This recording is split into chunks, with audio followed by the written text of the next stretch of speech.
So namaskar and welcome all. Today we have with us Mr. Hari Jagtap, जो महाराष्ट्र प्रांतिक नाथपंथी डवरी गोसावी समाज संस्था के अध्यक्ष है। ये ऑर्गेनाइजेशन 1950 में रजिस्टर किया गया था और उसी के बाद इस जाति को एक नाम मिला था। उसके पहले इन जातियों को भी क्रिमिनल ट्राइब या डिनोटिफाइड ट्राइब्स ही कहा जाता था। और पिछले 70 इयर्स में इस ऑर्गेनाइजेशन ने बहुत से युवाओं को शिक्षा, रोजगार, कौशल्य के क्षेत्र में बहुत ही प्रोत्साहन दिया है और जरूरत पड़ने पर उनकी हमेशा मदद भी की है।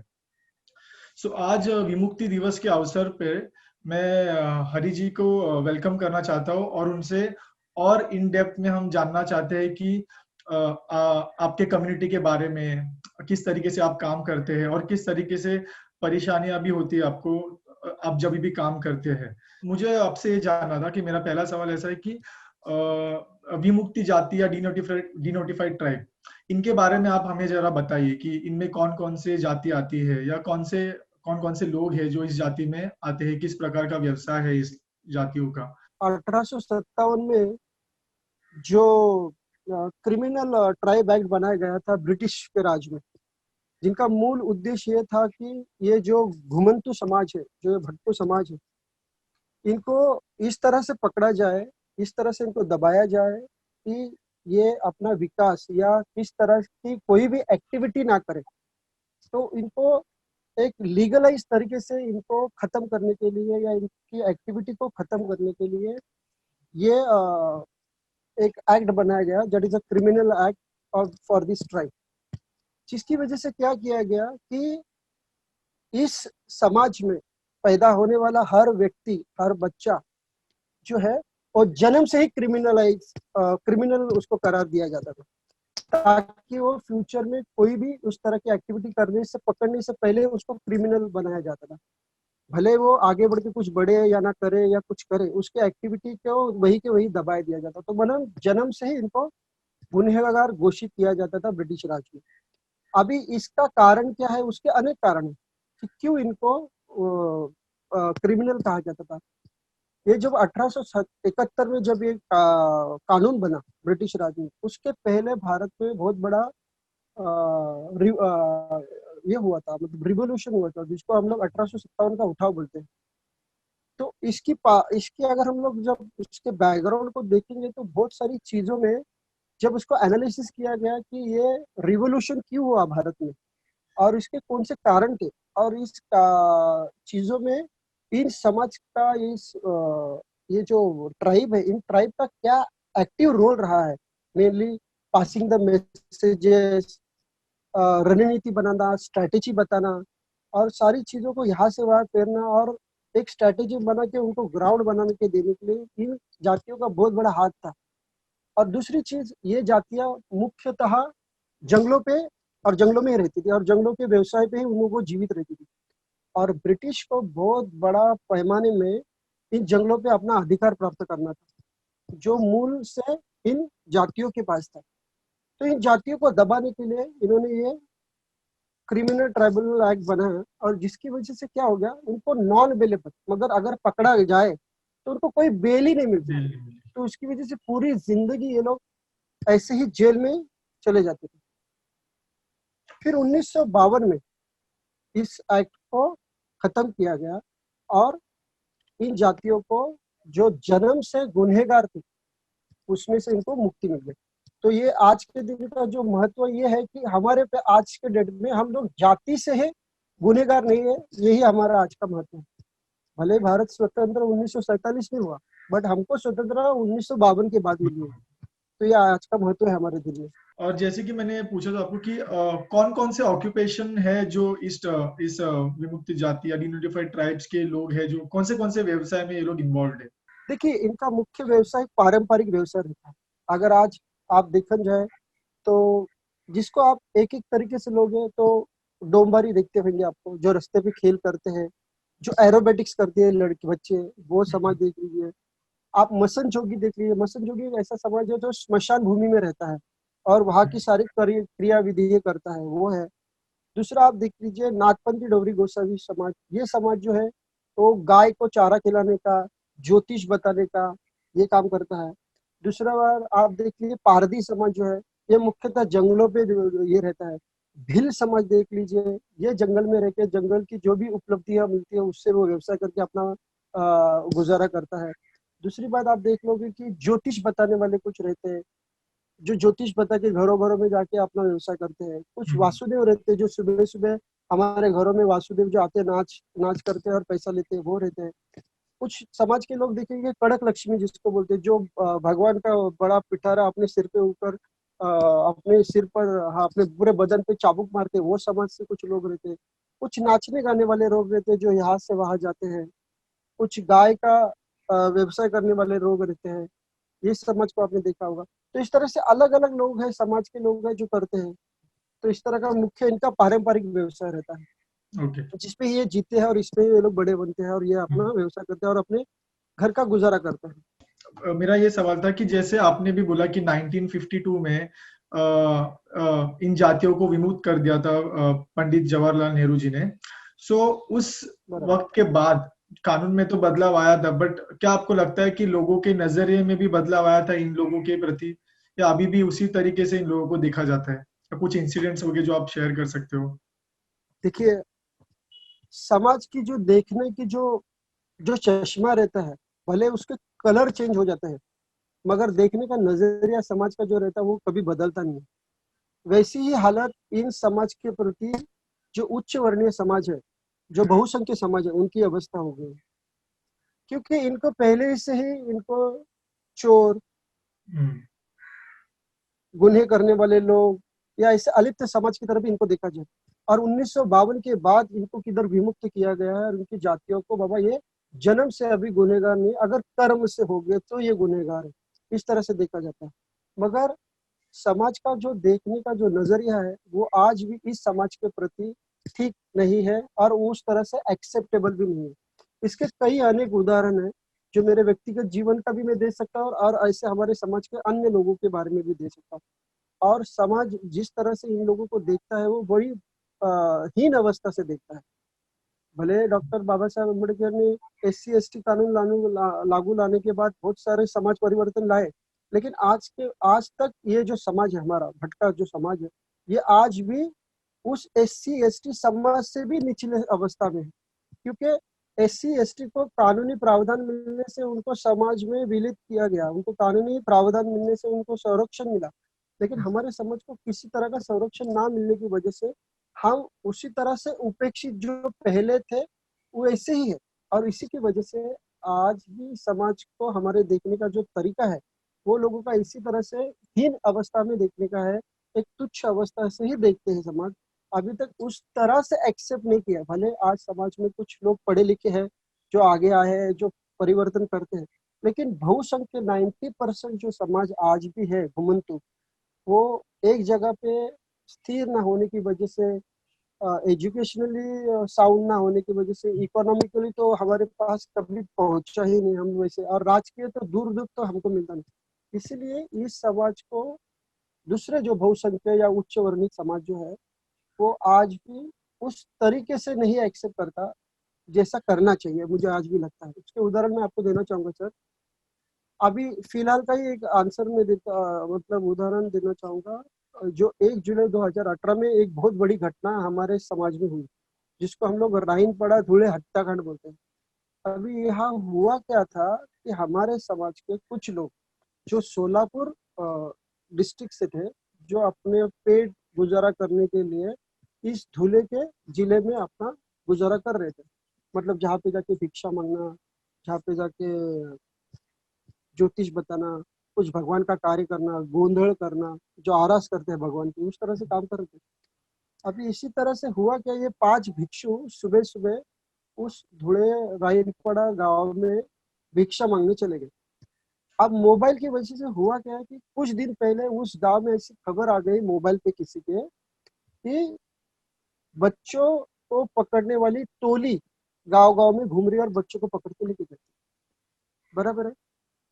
अब ये मोबाइल का मैसेज सब जगह वायरल हुआ, उसमें से किसी आदमी को लगा कि ये जो 5 लोग हमारे गांव में जो भिक्षा मांग रहे हैं, या जो भिक्षा का परिवार मतलब जो भगवा वस्त्र पहनकर जो परिधान कर कर भिक्षा मांग रहे हैं, ये कहीं वो बच्चों पकड़ने वाली टोली तो नहीं है।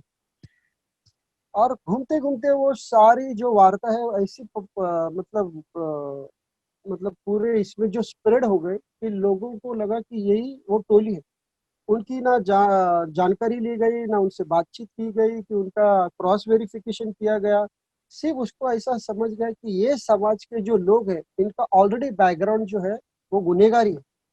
उस प्रवृत्ति की वजह से उनका कोई भी वेरिफिकेशन नहीं किया, उनसे पूछताछ नहीं की कि वो कौन से गांव से है, कुछ कुसुम्ब से है, क्या कर रहे हैं, क्या नहीं, उनका नाम क्या नहीं देखा गया। उनको सीधा पकड़ के जाकर उनके ग्राम पंचायत के कार्यालय में लेके जाकर गांव के लोगों ने उन पांचों लोगों को मार मार कर, जहाँ पे सलिया, टेबल, मेज, बड़े दूसरे हथियार, उनसे मार मार कर उन पांचों लोगों को जिंदा वहां पे मार दिया। तो ये बात दो तरीके से इसको समझना बहुत जरूरी है। ये इसलिए किया गया कि इनका बैकग्राउंड क्या था, मतलब इधर तो उनके जहन में है कि ये समाज मतलब गुनहगार प्रवृत्ति के लोग हैं, तो इनको मारना ही चाहिए। भले वो अच्छा काम कर रहे हैं, लेकिन उनकी जो प्रवृत्ति अंदर की है वो गुनहगारी है। इसीलिए समाज ने उनकी कोई भी इंक्वायरी करे बगैर उनको इतने इतने विक्षिप्त बोलेंगे नहीं हम लोग, इतने क्रूर तरह से उनकी हत्या की गई कि जिसको सुनकर अच्छे अच्छों का दिल दहल जाएगा। तो ये प्रवृत्ति इधर आती है। दूसरी चीज मैं आपको एक बताना चाहूंगा कि इन समाज को कहीं तो स्थिर करने के लिए राज्य सरकार ने, महाराष्ट्र राज्य सरकार, कई बात करता मैं आज, देश की मैं विस्तृत बात बाद में करूंगा। राज्य सरकार ने इन लोगों को कुछ कुछ जगह जमीन दी है, जिसको खेती की जमीन बोलते हैं। लेकिन ये समाज खेती करेगा, हमारे साथ बैठेगा, हमारे साथ फसल उगाएगा, हमारे साथ बाजार में, मंडी में वो बाजार को, अनाज को बेचेगा, ये जो वहाँ के जो बहुसंख्य समाज जो है, जो उच्च समाज है, उनको वो एक्सेप्ट नहीं होता। फिर उनको तकलीफें देना, उनके बहू बेटियों पे अत्याचार करना, उसके बाद उनकी जमीन टिकाऊ ना हो, मतलब उपजाऊ ना हो, इसके सारे अड़कंडे इस्तेमाल करना ताकि वो वहां से भाग जाए, निराश हो जाए। इस तरह की अनेक चीजें की गई। मतलब ये समाज को एक्सेप्ट करने की जो मानसिकता है वो अभी तक आई ही नहीं है। मेरा मेरा अगला सवाल भी आपसे यही था कि जैसे आपने बोला कि अभी मॉब लिंचिंग का जो शिकार हुए थे, जो 5 लोग धुएं में थे, हम्म, फिर अभी लोगों को फार्मिंग करने नहीं देना। सो और इसी तरीके से और भी क्या आपको लगता है कि और कौन से वेरियस फॉर्म्स है कि जो अत्याचार या भेदभाव हो रहा है इन लोगों के, और किस प्रकार के अत्याचार या भेदभाव अभी भी आपके लोगों के साथ हो रहे हैं?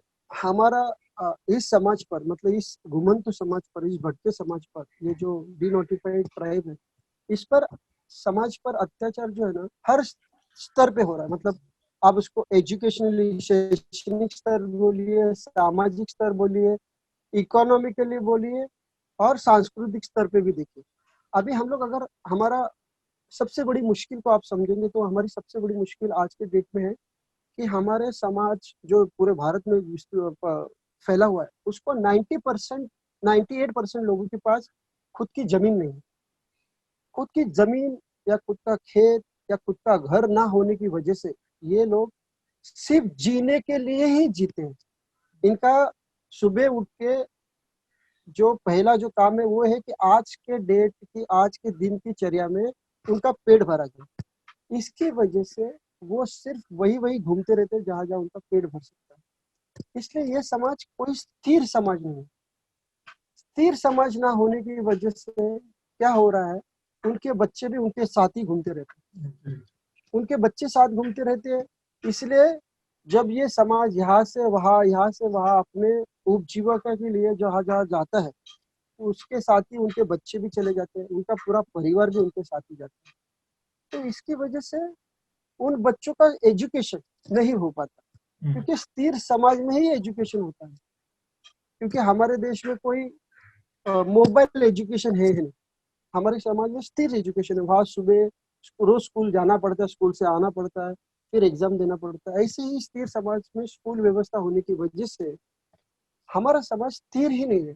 स्थिर इसलिए नहीं है कि उनकी जमीन नहीं है, उनको उनको जमीन दी नहीं जाती, उनको बसाया नहीं जाता। उनको बसाया नहीं जाता, इसकी वजह से वो एजुकेशन नहीं ले पा रहे, और उनको बसाने के बाद वहां पे उनको रोजगार नहीं मिलता। तो अगर रोजगार नहीं मिलेगा तो कमाएंगे नहीं तो अपने बच्चों का पेट नहीं पालेंगे, बच्चों का पेट नहीं पालेंगे तो अपने बच्चों को स्कूल में भेजेंगे, बच्चे स्कूल नहीं जाएंगे तो बच्चे शिक्षित नहीं होंगे, बच्चे शिक्षित नहीं होंगे तो समाज में क्रांतिकारी विचार आएगा नहीं। तो ये सारी चीजों को अगर आप देखोगे तो ये इंटरलिंक। इंटरलिंक्ड। समाज को जब तक आप स्थिर नहीं करोगे, स्थिर करने के लिए उनको जमीन देना पड़ेगा, जमीन उनको उपजाऊ जमीन देनी पड़ेगी, उपजाऊ जमीन के साथ उनको रोजगार देना पड़ेगा, रोजगार देने के बाद उनको आपको हर चीज में उनको एक्सेप्ट करना पड़ेगा, एजुकेशनली उनको आपको साउंड बनाना पड़ेगा, जो साउंड नहीं बनाया दिया जाता। आज सबसे बड़ी मुश्किल हमारे समाज में ये भी आ रही है कि हमारे समाज को भले राइट टू एजुकेशन का हक अपने दिया है, बट हायर एजुकेशन नहीं ले सकते। ये सारा समाज यहाँ से वहाँ जाता रहता समाज में अपनी उपजीविका के लिए। हमारे कई समाज के लोग आप देखोगे कश्मीर में मिलेंगे, आपको कहीं मिलेंगे नॉर्थ ईस्ट में मिलेंगे, पंजाब में मिलेंगे। तो ये जब घूमता रहता है, उन्हीं घूमने के बीच में इनको बच्चे भी पैदा हो जाते हैं। तो ये बच्चे जब पैदा हो जाते हैं तो इनका ना कोई बर्थ डेथ सर्टिफिकेट होता है, ना उनका कोई डॉक्यूमेंट्स बनता है, ना कोई रेशन कार्ड बनता है। इसकी वजह से हायर एजुकेशन भी नहीं ले पाते हैं लोग, क्योंकि आज के डेट में कास्ट सर्टिफिकेट बनता भी नहीं है। कास्ट सर्टिफिकेट नहीं बनेगा तो कास्ट वैलिडिटी भी नहीं बनेगी, रेशन कार्ड नहीं बनता, पैन कार्ड नहीं बनता, आधार कार्ड नहीं बनता। तो सबसे बड़ा जो इम्पैक्ट ये समाज पे आज हुआ है, ये इनकी अस्थिरता की वजह से हो रहा है, और कोई भी सरकार उनको स्थिर करने के लिए प्रयत्न नहीं कर रही। आज 70 साल होने के बावजूद अपनी स्वतंत्रता के बाद भी ये समाज स्थिर नहीं हो पा। ये जब तक स्थिर नहीं होगा तब तक उसको उनका जो राइट्स है वही समझेगा नहीं, ऐसा मुझे लगता है।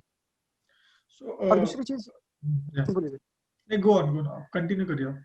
हाँ, और दूसरी चीज, जब तक ये स्थिर नहीं होगा तब तक इसको रोजगार नहीं मिलेगा। अभी रोजगार मिलने के कौन से प्रावधान है इनके लिए कोई किए नहीं जाते, क्योंकि इनको कौन सा रोजगार देना चाहिए इसके लिए कोई है सरकार की कोई नीति, कोई प्लानिंग ही नहीं है कि इनको किस तरह के रोजगार होने चाहिए, इनको किस तरह से उनके ही स्किल में अपलिफ्ट किया जाना चाहिए।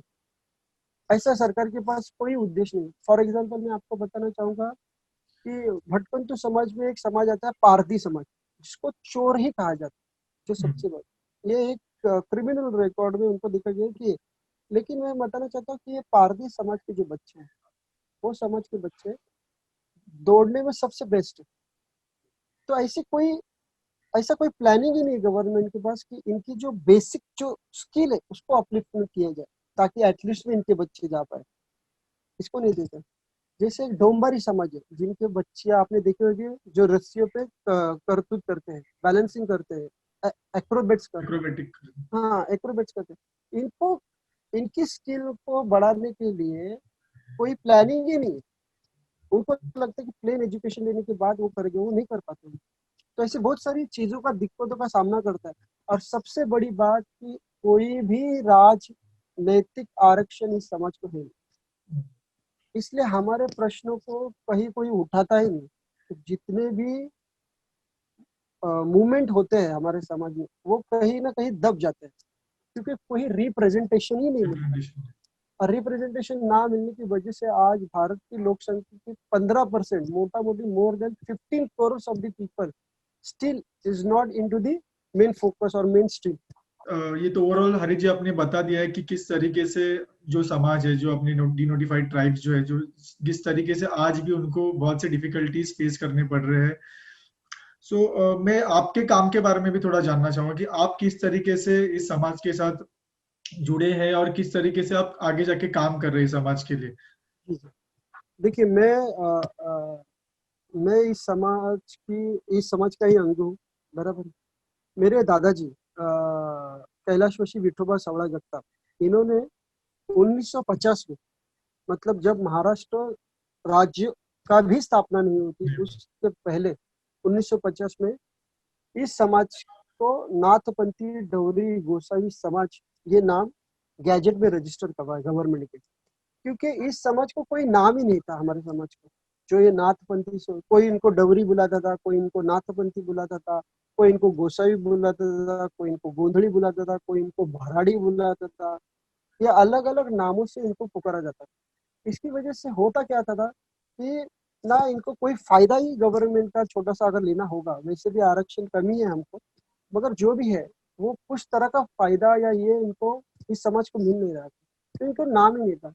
इसीलिए 1950 में कैलाशवासी विठोबा सावळा जगताप इन्होंने महाराष्ट्र प्रांतिक नाथपंथी डोगरी गोसावी समाज संस्था की स्थापना की, और पहली बार महाराष्ट्र के इतिहास में, मतलब तब बॉम्बे प्रोविंस था, गुजरात और महाराष्ट्र एक था, वो इतिहास में पहली बार इस समाज की गवर्नमेंट को नो मतलब रजिस्टर करवाए कि इस समाज को ये नाम से पुकारा जाए, इनको चोर ना बुलाया जाए, इनको भिकमंगे ना बुलाया जाए, इनको नाथपंथी डोगरी गोसाई के साथ सम्मान के साथ बुलाया जाए। वो उनको रजिस्टर में उन्होंने गैजेट में लोन कर, तो इनका वो कार्य था। उसके बाद इस समाज को कास्ट सर्टिफिकेट मिलना चाहिए, क्योंकि जब तक ये प्रूव नहीं करेंगे कि ये एक कास्ट के हैं, तब तक उनको वो सुविधा जो गवर्नमेंट की कुछ थी शैक्षणिक, वो सुविधा उनको नहीं मिल सकती। इसकी वजह से वो कास्ट सर्टिफिकेट मिलने के लिए उन्होंने बहुत सारे गवर्नमेंट के जो सारे ऑफिसेस थे, वो ऑफिसेस में फॉलो करके पत्र व्यवहार करने के बाद उनको वो सर्टिफिकेट मिल जाए, इसकी व्यवस्था उन्होंने की। उनका सबसे बड़ा प्रयत्न ये भी रहा कि इस समाज को कहीं तो स्थिर करने के लिए गवर्नमेंट से इनको जमीन मिलना बहुत जरूरी था। तो इसका बहुत बड़ा उन्होंने गवर्नमेंट के साथ व्यवहार किया, बात की, उनको अपनी यातनाएं बताई। मतलब उस महाराष्ट्र प्रांतिक नाथपंथी डोगरी गोसावी समाज संस्था का बहुत बड़ा रोल है कि कुछ उसमें से समाज के लोगों को गवर्नमेंट से जमीन कसने को मिली, और उनको कहीं तो कोई गांव में वो छोटे मोटे स्थिर होने के लिए इसका बहुत बड़ा हाथ हुआ। उसी की वजह से आज महाराष्ट्र प्रांतिक नाथपंथी डोगरी गोसावी समाज संस्था की वजह से ही इस समाज के कुछ लोग आज सरकारी पदों पे है, सरकारी नौकरियां कर रहे हैं। आज बहुत सारे बच्चे ग्रेजुएट्स है, लॉयर्स है, डॉक्टर्स है, इंजीनियर है। तो इस संस्था का बहुत बड़ा हाथ है इस समाज को अपलिफ्ट करने के लिए। नहीं तो आज भी ये समाज को नाम ही नहीं होता और कोई इनका फॉलो ही नहीं होता था, और मुख्य धारा से ये समाज हमेशा हट जाता था। तो ये इस समाज इस संस्था का सबसे बड़ा रोल है। तो मेरे दादाजी के बाद मेरे पिताजी ने इस समाज की धुरा अपने हाथ में ली, फिर उन्होंने कुछ साल चलाई। फिर उसके बाद मेरे बड़े भाई थे हेमचंद्र जगताप, वो उसको संभाल रहे थे। फिर वो उनके आरोग्य की वजह से वो उसको कंटिन्यू नहीं करे, पर पिछले 5 सालों से जो है इस समाज संस्था की जो धुरा है मैंने मेरे हाथ में ली है। तो मैं जॉब कर रहा था, आई वॉज अ बैंकर, मैं HDFC ICICI बैंक में काम करने के बाद फिर मैंने इस समाज की धुरा को अपने हाथ में लिया, संस्था को। और इस संस्था को एक अलग रूप देने का मैं पूरा प्रयास कर रहा हूँ। बहुत सारी चीजों का दिक्कतों का ये करना पड़ता है, पर उस सारे प्रयासों को ओवरकम करने की कोशिश कर रहा हूँ। और समाज को जिस तरह से शिक्षित किया जाए और राजकीय आरक्षण हमको किस तरह से मिले और किस तरह से हम इस मुख्य प्रवाह में आए, इसके हम कोशिश कर रहे हैं। जैसे कि अभी फिलहाल की सिचुएशंस बहुत डिफिकल्ट चल रहे कोविड-19 की वजह से। इस सिचुएशन में आपके जो समाज के जो लोग हैं वो किस तरीके से कोप अप कर रहे हैं? क्योंकि जैसे आपने बताया कि डे टू डे लाइफ में उनको बहुत सारे अत्याचार उनके साथ हो रहे हैं, उनको जो मिलना राइट्स है, उनके राइट्स वायलेट हो रहे हैं। अभी के सिचुएशन में किस तरीके से कोप अप कर रहे हो? देखिए, आज की स्थिति जो आप देखोगे कोविड-19 की, तो ये तो पूरे दुनिया में महामारी का जो संकट आया है, उससे भारत पे भी बहुत बड़ा उसका संकट है। उसमें इस समाज पे ये संकट बहुत बुरी तरह से गुजरा है। उसके मैं कई कारण और बता सकता हूँ आपको, क्योंकि ये पहला ये समाज जो है, ये हाथ पे जीने वाला समाज है। आज कमाएगा तो रात को खाएगा। तो हमारे समाज में से मतलब हम हमारे समाज की अगर बात करें, मतलब पूरे दलित सॉरी भटकंती समाज की बात करें, जैसे आप डोंबारी ले लो, आप कैकड़ी समाज ले लो, आप रामोशी समाज ले लो, आप पारधी समाज, ये दिन भर कुछ काम करते हैं फिर रात को कमाते हैं। अगर मैं नाथपंथी डोगरी गोसाई समाज की अगर बात करूं, जिसका मैं प्रतिनिधित्व करता हूं, तो हमारे समाज का जो सबसे मुख्य व्यवसाय जो है, 90% लोग घर की औरतें क्या करती है, वो गाय को लेते ही और मंदिर के बाहर बैठती है। तो जो भी भाविक मंदिर में जाता है या मंदिर से आता है, तो गाय को चारा देता है, उसको कुछ खिलाता है, और उसका पुण्य कमाते हैं। ये हिंदू धर्म की परंपरा है, हिंदू धर्म का ये परंपरा है। तो इस हिंदू धर्म की परंपरा में एक गाय का बहुत बड़ा महत्व है। तो एक गाय को उस स्थान पे पहुंचाकर उसको वहां पे प्रतिनिधित्व करने का काम जो है वो हमारे समाज की बहुत सारी औरतें करती हैं। पहले ही हम हमारी जो माता बहनें हैं वो इस मुश्किल का बहुत बुरी तरह से ये कर रही है, क्योंकि पीएमसी महानगर पालिका, उसके बाद सुप्रीम कोर्ट का जो निर्णय है कि इन जानवरों को, जो जानवर है उनका उपयोग आप अपने उपजीविका के लिए ना करें, आप उनको अत्याचार करते हैं, ऐसा उनका मानना है, जो हम नहीं मानते। जो हजारों सालों की हमारी जो परंपरा है उसके उससे हम गाय को बहुत पूजनीय मानते हैं, उसकी सेवा करते हैं, वही सेवा हम भी कर रहे हैं। लेकिन अन्य अलग अलग कायदे बनाकर, अलग अलग लीगल इसमें हमको अटका कर हमारी बहुत सारी उपजीविका पे ऑलरेडी हमला हो चुका है।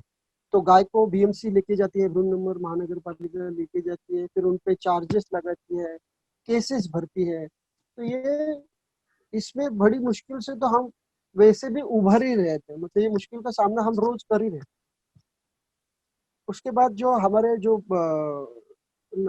जो बंधु है वो कहीं पे जाके मजदूरी करते हैं। कोई बिल्डिंग लाइन में करता है, कोई इंडस्ट्री में काम करता है, कोई रिक्शा ड्राइवर है, कोई भिक्षा मांगने का काम करता है, कोई ज्योतिष बताने का काम करता है। अभी ये कोविड की वजह से आप सब जानते हैं, पूरा लॉकडाउन की वजह से हर चीज बंद हो चुकी है। अब ये बंद होने की वजह से हो क्या रहा है कि भूखमरी सबसे बड़ी तादाद में आज समाज को झेलनी पड़ रही है, क्योंकि कमाई ही नहीं है।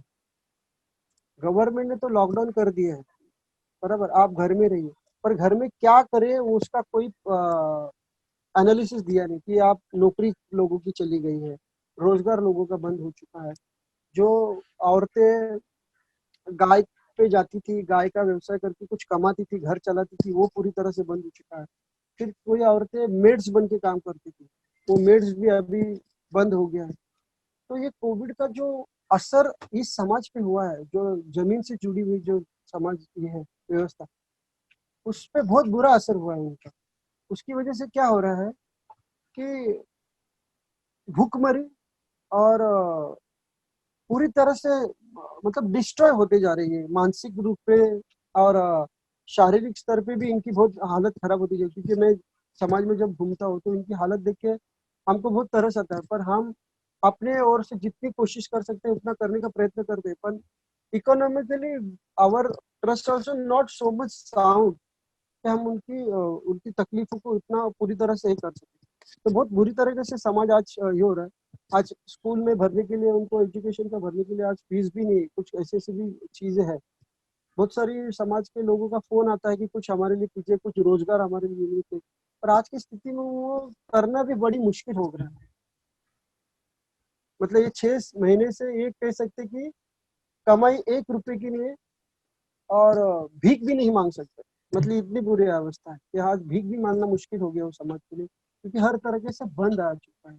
तो हरी जी, जैसे कि हम सबको ही पता है कि लॉकडाउन के बाद से जिस तरीके से, जैसे भी आपने भी कहा कि एनालिसिस होने चाहिए थे प्रॉपर्ली कि क्या करेंगे लोग घर पे, सो वो नहीं हो पाया। And we also feel very sad कि not only your community but migrants workers जो है, और भी जो डेली वेज अर्नर्स जो सब बहुत ही डिफिकल्ट सिचुएशन से गुजर रहे हैं। एंड आई होप कि थिंग्स धीरे धीरे बेहतर हो जाएंगे सबके लिए। सो जैसे कि हम आज भी देख रहे हैं कि देश में या ऑल ओवर वर्ल्ड में कुछ भी हो रहा है तो समाज या खास करके स्टूडेंट्स आगे आके अपनी आवाज उठा रहे हैं। जो भी इनजस्टिस हो रहा है या जो भी वायलेंस हो रहा है उसके खिलाफ स्टूडेंट्स आगे आके आवाज उठा रहे हैं, जर्नलिस्ट है जो आगे आके बात कर रहे हैं। सो आपको क्या लगता है कि आपके कम्युनिटी के लिए या डी नोटिफाइड ट्राइब्स के लिए समाज किस तरीके से एक साथ आ सकता है, और आपकी जो समस्या है, आपकी जो चैलेंजेस है, वो किस तरीके से कम हो सकते हैं या किस तरीके से उसको हम एड्रेस कर सकते हैं? कोई भी सामाजिक परिवर्तन के लिए स्टूडेंट का, जर्नलिस्ट का बहुत बड़ा रोल है। ये बहुत बड़ी पावर है, एक बहुत बड़ी एक यूथ पावर है। आप जैसे संस्था से जुड़े लोगों का भी बहुत बड़ा रोल है। पहली बात तो ये समझे कि हम एक बहुत तादाद में बड़े लोग हैं आज। जैसे आज के डेट में देखा जाए तो हम लोग ऑलमोस्ट 14 से 15% of the total population of the country के लोग को ये करते हैं। तो आज 15 से 20 करोड़ के बीच में हम लोग की पॉपुलेशन है पूरे इंडिया में। ये बहुत बड़ी। हम्म, अभी ये पॉपुलेशन जो है ये मुख्य धारा से बहुत सालों से बाहर है। एक जर्नलिस्ट और एक जिस तरह से आप लोगों के आप जैसे लोग जो है, इनका सबसे बड़ा रोल हमारे बारे में ये होना चाहिए कि हमारी आवाज को आप उठा सकते हैं। हमारी आवाज दब गई है, हमारी आवाज कोई सुनता नहीं। अगर आप हमारे लिए हमारी आवाज को उस संसद तक पहुंचा सकते हैं जहाँ पे निर्णय लिए जाते हैं, उस लोकल प्रशासन की तरह प्रशासन तक पहुंचा सकते हैं, तभी हमको सुनाया जा सकता है। नहीं तो हमारी जो आवाज है वो भले ही निकलती है लेकिन बहुत जल्दी दब जाती है। उसके कई कारण है, बराबर है। बट अगर ये जर्नलिस्ट, आप जैसे लोग, संस्था से जुड़े लोग अगर हमको आगे लाना चाहते हैं, तो हमसे जुड़ना चाहते हैं, तो हमको आपका हेल्प बहुत जरूरी है, क्योंकि हमको दिशा आप दे सकते हैं। हमारे लोगों को आप रिप्रेजेंटेशन देने के लिए आप बहुत बड़ी आवाज उठा सकते हैं। एक बहुत बड़ा संशोधन आप हमारे में समाज में ला सकते हैं। बहुत सारे विकास के स्तर को आप हमारे लिए ओपन कर सकते हैं। बहुत सारे रोजगार को आप हमारी तरफ ला सकते हैं, हमको एजुकेट कर सकते हैं। क्योंकि हमारे समाज को आज एजुकेशन मतलब जो बोलते हैं प्रबोधन, प्रबोधन जिसको प्रबोधन की बहुत बड़ी अवस्था जो आप लोगों की तरफ से बहुत बड़े पैमाने पे आ सकता है। जो प्रबोधन अगर हमारे समाज में हुआ तो ये मुख्य धारा में आने के बहुत सारे रास्ते हमारे सामने खुल जाएंगे। जिस तरह से मैं बताना चाहता हूँ कि हर राज्य में ये हमारा भटकू समाज है। अगर उस भटकू समाज का डेटा एनालिसिस किया जाए, उनको अगर गिना जाए, उनका सर्वे किया जाए कि राज्य में कितने भटकू मतलब जो घुमंतु समाज के लोग कितने हैं, वो कौन कौन से हैं, वो क्या क्या व्यवसाय करते हैं, तो उस राज्य सरकारों से बात कर कर उनको स्पेशल रिजर्वेशन देने के लिए बात की जा सकती है। उसके बाद आप जैसे लोग अगर हमारे साथ होंगे, अगर हमारे आवाज को आप बुलंद करेंगे, तो हमको राजकीय आरक्षण मिलना बहुत जरूरी है। क्योंकि जब तक हमको राजकीय आरक्षण नहीं मिलेगा, तब तक हमारी आवाज उस मंदिर में नहीं जाएगी, संसद मंदिर में नहीं जाएगी, जहाँ पे निर्णय लिए जाते हैं, जहाँ पे समाज के लिए कुछ धारणा बनाई जाती है, कुछ प्लानिंग किया जाता है, वो बन नहीं सकते जब तक हमको नहीं रिप्रेजेंटेशन दिया जाए। तो ये मैं नहीं कहता कि हमको संसद, लेकिन लोकल प्रशासन में, स्थानिक स्तर पर, राज्य स्तर पर हमको वो रिप्रेजेंटेशन देना चाहिए, ताकि हमारी जो तकलीफ है, जो हमारी मुश्किलें, हमारे बच्चे जो सह रहे हैं, जो एजुकेशनली सोशली जो प्रॉब्लम्स हम फेस कर रहे हैं, उसको एटलीस्ट एक प्लेटफॉर्म देने का काम ये आपकी तरफ से बहुत ज्यादा अच्छी तरह से हो सकता है, हमको ऐसा लगता है। ठीक है हरी जी, थैंक यू सो मच। आपने हमें एक टोटल जर्नी के थ्रू समझा है कि किस तरीके से 1952 के पहले जो सिचुएशंस थी डिनोटिफाइड ट्राइब्स की, और अभी भी इतने सालों के बाद भी सिचुएशन इतने कुछ खास बदले नहीं है। लोग अभी भी सफर कर रहे हैं, लोग अभी भी उस अत्याचारी से गुजर रहे हैं। सो आई एम होपिंग कि आगे आने वाले समय में, इस लॉकडाउन के समय, होपिंग कि हम जल्दी खत्म हो जाए, आगे आने वाले समय में आपके ऑर्गेनाइजेशन और सीजेपी हम मिलके डिनोटिफाइड ट्राइब्स के लिए आपकी संस्था के साथ काम करेंगे, और आगे जाके उनके हक के मांगों के लिए हम भी सरकार से आगे जाके अपनी आवाज आपके साथ मिलकर हम अपनी आवाज रखने की कोशिश करेंगे। Thank you very thank much. You so much Hari ji for your precious time. Thank you.